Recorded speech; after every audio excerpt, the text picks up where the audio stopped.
what we call ban. Okay?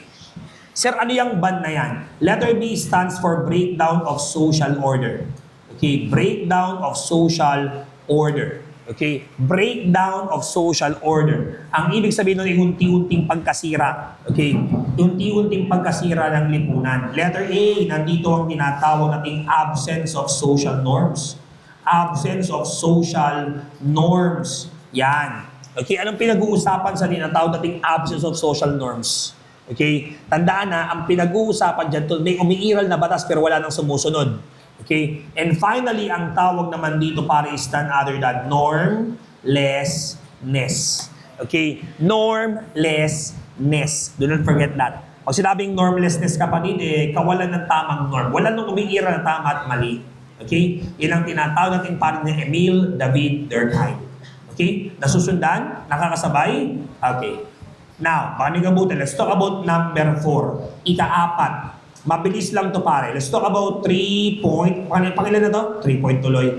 Okay? Ito po ay pang-4 na. Tama? Pang-4 na sa social structure. Ang tawag dito, Brad, pakinig ka sa akin mabuti. Pag pinag-uusapan natin pare ang tinatawag nating social strain. Okay? Ayan. Ano ba? We have strain theory. Okay, ano pang dapat tandaan? General strain theory. Okay? Tandaan mo nandito ang tinatawag nating differential opportunity theory. Okay?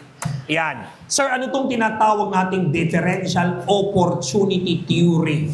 Okay, pangalan ng author, Lloyd Olin. Okay, differential opportunity theory. Alam mo sabi ni Lloyd Olin? Okay, crime is due to limited legitimate opportunities. Okay?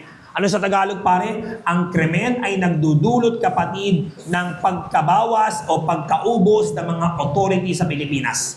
Differential opportunity theory ang tawag dyan, Brad. Clear? Naunawaan? Yan. Okay?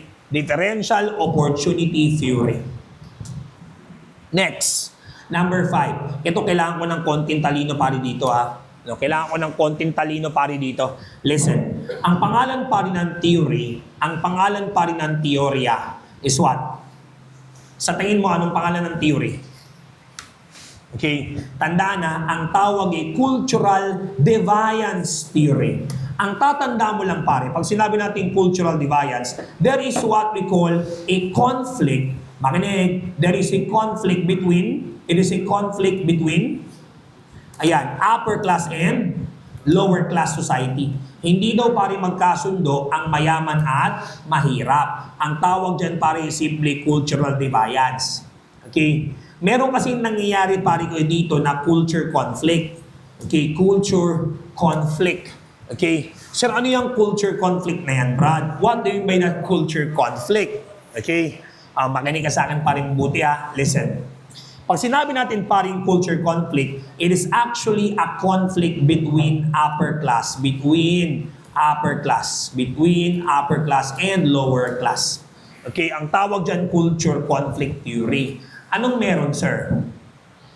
Okay, tinan mo Ang nangyayari, makinig, upper class make laws that only benefit them.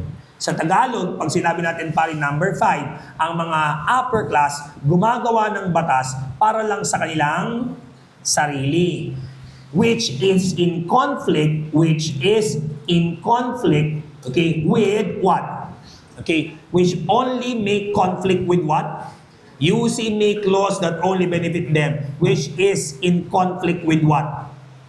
Okay, tandaan na with lower class. Hindi magkasundo pare ang upper class at lower class. Example, tingnan mo mabuti yung lower class dito pare ay sidewalk vendor.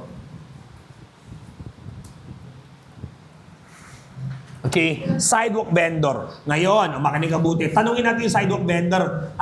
Sir, sa inyo po ba yung fishbowl na yan? Ay, opo, sa akin yung fishbowl na yan. Magkano ho ba kita nyo sa isang araw? Ay, nasa 1.5 po, sir. Labas na po puhunan. In fact, sir, yung aking pamilya, sir, nakabubuhay sa simpleng fishbowl. Yung aking pong 2 anak ay nasa Ateneo po at nasa Lasal. Yaman mo, sir Doon po nag-aaral. Ay, hindi. Doon din po nagtitinda ng fishbowl. Meron po kaming tindahan malapit po sa Lasal at malapit po sa ayan, UST. Na, makinig ka buti. Listen, tingnan mo ha, para sa kanila, legal lang ang aking ginagawa. Pero, makinig ka sa akin pa rin buti. Listen, itong upper class kapatid, itong upper class ay magpapatubad ng isang ordinansa. It is an ordinance against, upper class. Okay? Sir, anong ibig sabihin ng pinupunto mo dito? Okay? Kung iintindi mo buti sa cultural deviance, hindi magkasundo yung upper class at hindi magkasundo yung upper class at lower class. Sa paanong paraan? Dahil sa tinatawag parikoy natin, brother, na mga conflict. Okay? Para sa lower class, tama lang ang aking ginagawa. Para sa mga underclass, sa mga lower class, mali ang iyong ginagawa. Klaro? Ang tawag dyan, cultural deviance. Kayong nangyayari, ang nangyayari na lang pare ay tumitira na lang, ay yung mga mahihirap, nagsasama-sama yan tol, para ano? Nagsasama-sama yan mga tropa, para saan? O, tinan mo ha, magaling ka sa mabuti. Sa cultural deviance theory, nagsasama yan pare, lower class are working together. Working class are working together. Magaling ka buti ha, in making subculture. Sir, tangin ang lalim naman ng subculture mo. Pag sinabi natin subculture, it is a culture within a culture. Sama-sama yung mga mahihirap sa ilalim ng tulay. Sama-sama ang mga mahihirap sa tabi ng riles ng tren. Sama-sama ang mga mahihirap sa mga esterong mababaho. Maliwanag? Ngayon, ang tawag sa mga yan, tayong mga common na Pilipino, ang tawag natin sa mga yan pare, squatter.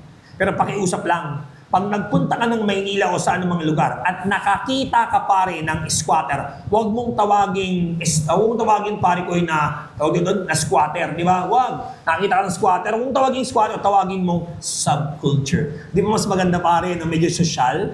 Example, nagpunta ka ng Maynila, wow pare, take a look at that. We are calling it a subculture.